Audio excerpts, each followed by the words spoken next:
What's up, everybody? Well, today I thought I'd go ahead and introduce you to yet another vacuum that's in my vacuum collection. And this is another Hoover Elite style upright. As many people know, I'm a huge fan of these old Hoover Elite style uprights. And I always try and snatch them up whenever a good looking one comes across my path. And I'm not too sure what it is about these Elites that makes me love them so much. Maybe it's the nostalgia growing up with them when I was little. Or it could be the simplicity of servicing the thing. Who knows? But I have a soft spot for these old Hoover Elite style uprights. And today I am here to show you my latest Elite in my collection. And here is a Hoover Legacy II upright vacuum. Total System Performance 820. This is one of the soft bag legacies. Some people may remember that I do have a hard bag legacy, but that one was a later model. And I mainly wanted this one because it has the higher end tool caddy, which we'll go through that later in the video. But this was one of the earlier styles of the Hoover Elite, or the Legacy, I should say. Well, it is an Elite style upright, but I digress.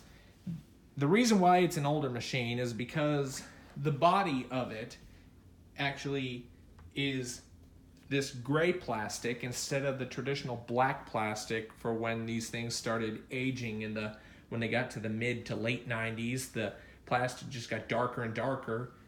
The attachments turned black along with it.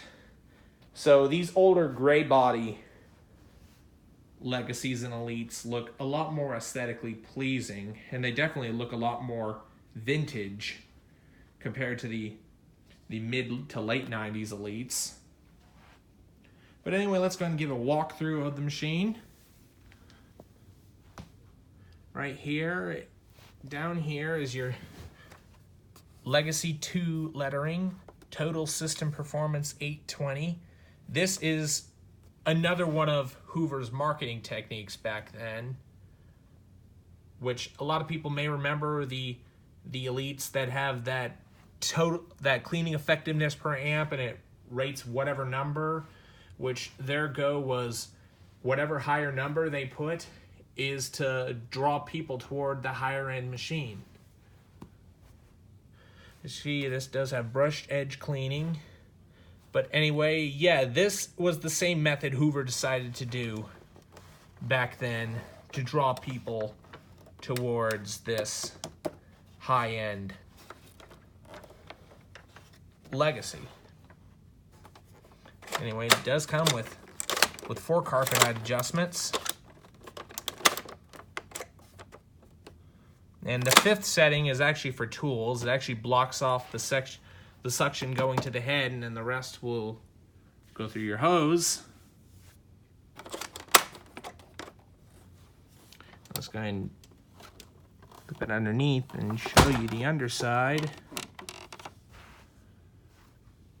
Here it is, its original brush roll. It is a little bit worse for wear, and I think I might need to get a replacement for one of these days. But for the time being, it works okay.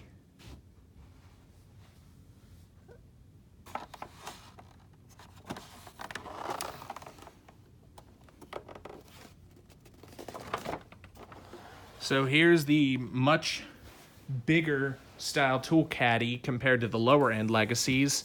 You have all your attachments on the side here. On some models, they did come with a translucent plastic door that covers these attachments, but this one actually doesn't. As you can see right here, you have your crevice tool, your upholstery tool, and your dusting brush. And these things do hold in there very tight. I'm not too sure why, but this is probably Hoover quality in the early 90s. These things hold in way hecko tight. And right here is your nice long flexible hose that wraps around the front.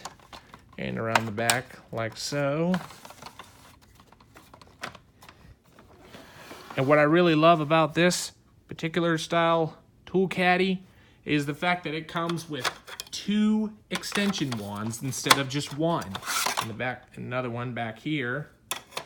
But how awesome is that? You get 2 extension wands to get a much longer of a reach. Anyway, right here is your nice long, like 30-something foot cord. And it is gray to match the attachments. Nice little aesthetic touch Hoover did back then. And as the years progressed, the cord just got darker and darker. As later years, they went to a more darker gray. And then later they just went to all black cords, which that's an easy way to tell how cheap Hoover got back then. Right here, this big bellow back here on the back is actually a removable piece, so you can check for clogs, which I do not know why other Hoovers, Elite styles, uprights did not come with this. Maybe it was because Hoover had a lot of money back then and they could do stuff like this, so people would like to go for the higher end machine. As you see on the front of the bag, it is nice condition, the outer bag. It says Hoover dual purpose heavy duty. It does have the side zip on the side here. Some much earlier models of the soft bag Elite actually had the side zip on the right side of the machine, but they decided to move it on the left. Part of the reason being is on this particular vacuum, the tool caddy would get in the way, so Hoover decided to move it to the left. As you can see, this example is running a genuine Hoover Type A Hepa bag. These are getting harder and harder to come by these days, but I bet there are some generic companies that do make Type A bags in Hepa configuration.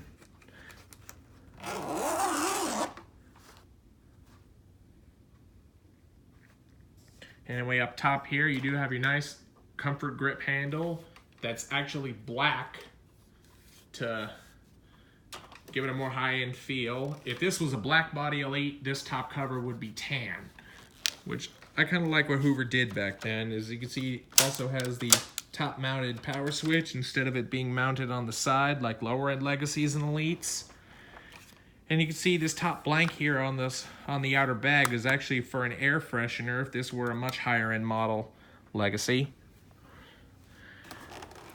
And before I go ahead and run this vacuum, let's go ahead and show you the model number real fast. Right down here, it does have 120 volts, 60 hertz. This actually surprised me. This vacuum originally came with an 8 amp motor. I never knew the Elites came in 8 amps back then. But, however, I would like to point out one thing. This vacuum, at the time of shooting this video, does not have its original motor. But, however, I do have the motor on hand with me. It was just in kind of worse for wear conditions, so I didn't want to run it in this vacuum. So this is actually a donor motor from another Elite. Lucky enough that it was able to come with the gray plastic to match the body of the vacuum, which I think this motor actually draws somewhere around 7 amps instead of 8 amps. So, but either way, 8 amps back then is quite energy efficient in today's standards. But anyway, this is Hoover Cleaner model U4551-920. And for those of you who don't know how to serial date these old Hoovers, the first 2 digits were the month of when it was made, and the last 2 digits are actually the third and fourth digit, I should say, was actually the year this made. So 12 of 92, which means this vacuum was made in December of 1992. For household use only, made in the USA. That is one main reason why I love these old Hoovers, is because they're made right here in the USA. Forget the wind tunnels, the older ones were made in Mexico. But they were still better than today's Hoovers, which are made in China now, but still, these older Hoovers are a force to be reckoned with. Yeah, they're entirely made out of plastic, and being that they're a direct air machine, if you were to suck up anything metal like a marble or screw, however, I don't recommend you doing that, which I usually like to examine the floors to make sure there's nothing metal on the ground so I don't suck up anything metal and damage the fan, because that is a plastic fan. Well, on top of that, it has a plastic fan housing. You don't want to damage any of this. So anyway, let's go ahead and plug this thing in. Now I'm going to go ahead and turn this vacuum on and demo it for you guys. Now I would like to warn you, in typical Elite fashion, these things are pretty loud, so headphone users beware. And away we go.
Thing runs very smooth since I swapped the motor.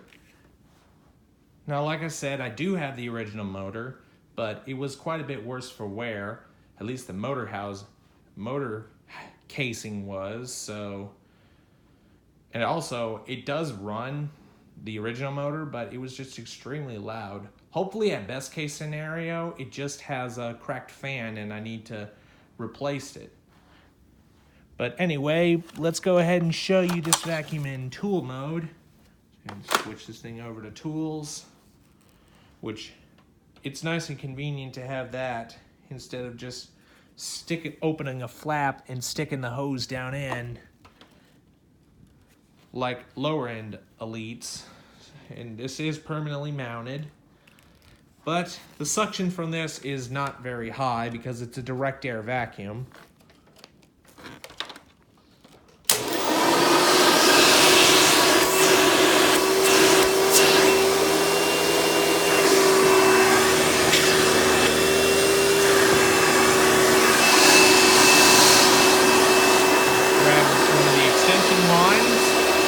Let's go and do the other while we're at it. Let me show you just how high of a reach you can get with this. Quite amazing if you ask me. Gonna bring out the dusting brush.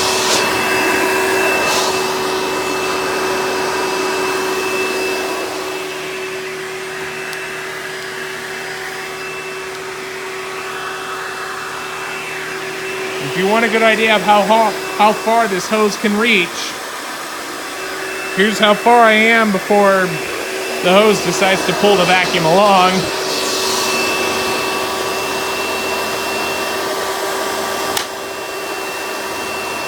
Got the upholstery tool.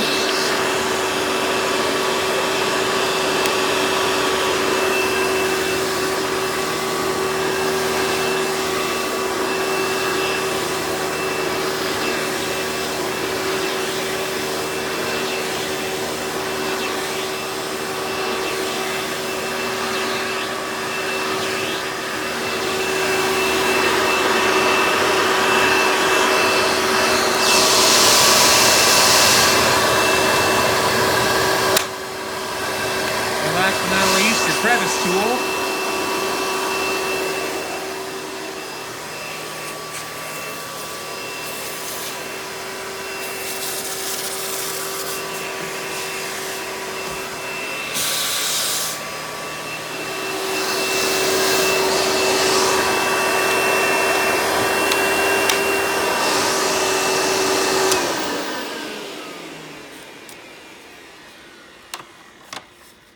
Quite a bit of tools on this. Alright, let's put the hose back on and switch the carpet height selector back to the middle setting so I don't forget to do it next time. But I hope you enjoyed this video of the Hoover Legacy II. Be sure and stay tuned, and don't forget to like, rate, comment, and subscribe. Thanks for watching, and we will see you next time.